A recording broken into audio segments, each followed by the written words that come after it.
All right, I'll say good day. Welcome to part 3 of Becoming a Galactic Citizen, which we have titled The Gate.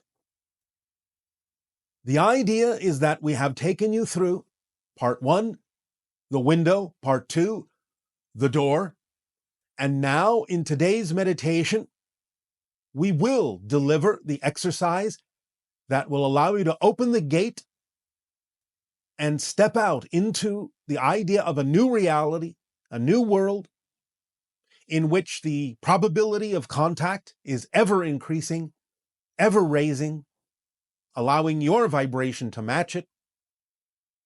We have delivered this in 3 parts to help prepare you incrementally for the idea of contact. You can redo them anytime you wish when all 3 have been delivered to you, so that you can again begin with the idea of the window. You can move on to the idea of opening the door to the house of your physical reality, stepping out into the yard. And now you can allow yourself, through today's meditation, to open the gate and step out into a new reality, a new world in which the probability of contact is much higher than it was before. And we will explain some of the effects that you may experience with regard to the sharpness of your senses, the increasing of your ability to be aware of the existence of extraterrestrials and extra-dimensional and spirit beings all around you. So we invite you today into this 3rd meditation that will allow you to step into a higher level world, a 4th density reality, much more easily, much more smoothly, increasing your vibration and making you more compatible with the idea of becoming a member of the galactic family. So join us today on this journey, on this adventure. In return for these gifts that you have given us, I ask now, in what way may we be of service to you? You may begin with your dialogue and your questions, if you wish. Hello, Bashar. This is Christian from Germany, and I have a question concerning your relationship to the all that is. I would like to know if you have any acts or any expressions of your relationship. So do you have ceremonies or celebrations, or do you have any symbols or acts of gratitude, or how do you express and live your relationship to the all that is? Thank you. Again, we allow ourselves to be our true selves, true representations of the individual expressions of all that is that we are. That is how we honor the idea of all that is, by being the most true reflection of the individual uniqueness that each of us expresses, which then creates total harmony in our civilization. An ancient word that expresses our connection to all that is Shakana, the highest exalted light, living light, because everything is made of living light. So Shakana is the highest exalted light that represents the collection of all that is and all the unique individual expressions and reflections of it. We can create spontaneous celebrations on an individual or collective level, but we simply allow those to happen synchronistically, since we operate on pure synchronism in our society. Everything comes together exactly in perfect timing when it needs to express whatever it is excited or passionate to express. And sometimes that may look like a celebration of certain things, but it happens automatically. Nothing is planned. Hi, Good Michelle. day. Good day. Good day. How are you? Perfect. And you? I am well, thank you. All right. What would you like to discuss this day? Well, on Saturday, March 4th in our time, the patriarch of my father's family line, his eldest brother, transitioned. And the next day was my birthday. Happy birthday. Thank you. And happy transition day. Yes, to him as well. He lived a grand, important, very decided life. physical life, because he is still alive. Yes. All right. Incarnation. He lived a very bold incarnation. All right. Was wondering if there was some message in him deciding to transition the day before I decided to be born. Well, again, it's a reminder that transition is a different kind of birth, a rebirth back into the idea of your natural state.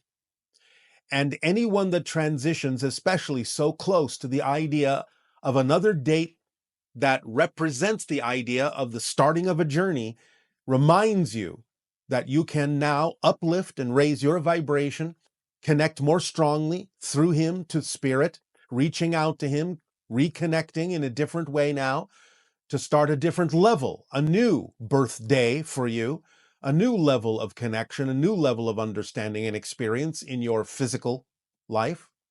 So whatever it is you learned from that individual, carry forth, be bold, live your life in a grand way, if that is what is represented by this individual to you, but on a new level, a new scale, a new vibrational frequency that will carry you forward with more momentum toward your understanding and expression of your spiritual nature in physical terms. Okay. You understand? Okay. Yes. All right. I appreciate that description. Because actually I've been noticing more signs of the multidimensionality in the sense that I've gone to places and had conversations with people about things that they remember fundamentally differently. Like an easy example is I went to a timeshare in San Francisco that I go to often, where I've always entered through a certain door. And this time I was confused when I went because that door wasn't open. And so I went into a different door.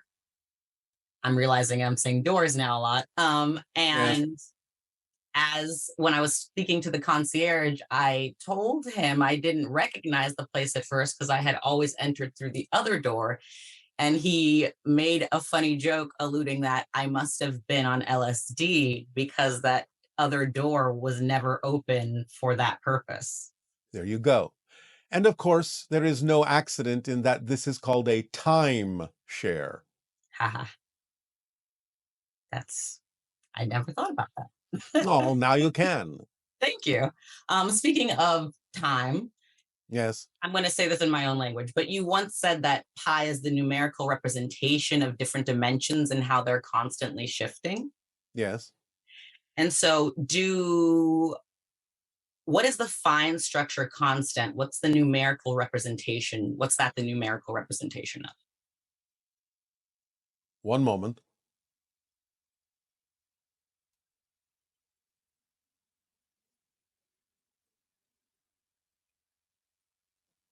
One moment.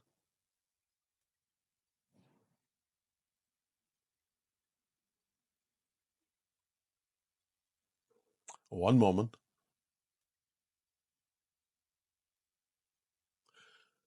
This information is not forthcoming through this terminal at this time. Okay. Thank you. Is every, I guess, in time incarnation extension from the oversoul? Sorry, I said that strangely. Every extension from the oversoul that is incarnate, let's say in the same time as you, is that considered a counterpart? The same time as yourself? Yes. That is what we typically refer to as a counterpart, yes. And so there's no other types of extensions from oversouls that can be incarnate at the same time as you. Like, they wouldn't be called anything else, I guess is what I'm asking. You can make up whatever name you wish, but we typically refer to them as counterparts if they overlap your time frame. Okay. And you've said previously they can be strangers, enemies, family members, anything, obviously, right? Yes, absolutely. It depends upon what the oversoul needs to experience by creating that extension in a incarnation. Yes. Doesn't have to have necessarily any meaning for you at all, or it could have profound meaning for you. It just depends on what it is that's being investigated by that particular extension, by that particular counterpart. Okay. And if it has profound meaning, then how much of that meaning for us is relevant to the connection to the oversoul? Like if something is important to me, if I've connected to a counterpart and that's important to me to express in a neutral and positive way and to have an experience of that nature. Then it's important for the oversoul to have had that experience where the counterparts interact in that way. Okay. And where they don't? Then that's also simply relevant or not relevant for the oversoul. Relevant or not relevant? Well, in other words, if they don't interact at all, obviously there is no relevance for them to do so as far as those particular extensions are concerned. Yes. I'm saying where they interact and the experience is negative. That can still be very relevant for the oversoul. And if me as an extension would rather have a neutral or positive experience from what has previously been a negative experience with a counterpart, do I Then have that influence? you find relevance as an individual, and when you find relevance as an individual, then there is relevance for the oversoul as well. It's not excluding anything, it's including everything. So the idea of relevance for the oversoul is also relevance for you as an individual soul. Okay. Otherwise, it wouldn't happen to you. It would be relevant for some other extension. But if it happens to you, it's not only relevant for the oversoul, but it's relevant for your individual experience as well. Otherwise, it would happen to another extension. And then naturally, if it persists in being relevant to me in terms of my like core signature or my nature, then it would just naturally or sustainably persist of its own accord, me being myself, them being themselves. Yes, unless you change your mind about whether or not you wish it to continue. It's my choice. It is your choice. That doesn't necessarily mean that you haven't set it up as something that you really do need to do. I'm just saying you always have the option to discount it or dismiss it. That doesn't necessarily mean you shouldn't pay attention to it. I'm just saying you always have the option. Then whatever the result of that particular choice is, will be something that you will also experience that will be relevant for you. I see. Well, I would like to share in, closing more or less that what I've learned from this counterpart, loving them and learning what love is with them through what has been a spectrum of polarity, but negative, neutral, and positive, is that I used to think that unconditional love was determined by how much you love. But what I learned from and with this person is that unconditional love is more determined by the conditions. Because if the love can't survive the conditions, then it isn't unconditional. Yes. The idea of unconditional love is simply the frequency of existence itself, and sometimes has very little to do with human expressions that are recognized or called love. So the idea is to understand that it's a state of being that is pure unto itself, that allows for a compassionate relationship to exist in an observational way, regardless of what the actual human interactions have to do with. So it's kind of on two different levels. You can have the unconditional love, which is the pure state of being of compassion and recognition and allowance, while at the same time allowing yourself to recognize that you may have set yourself up for certain conditions and terms and experiences that are not necessarily always expressed through unconditional love, but could be. Okay. And ultimately presented with this so that you decide what you prefer. Yes. Got it. The game is endless. Yes. That made me Absolutely. tear up. So thank you, Bashar. You are welcome. Thank you. Aveo. Aveo.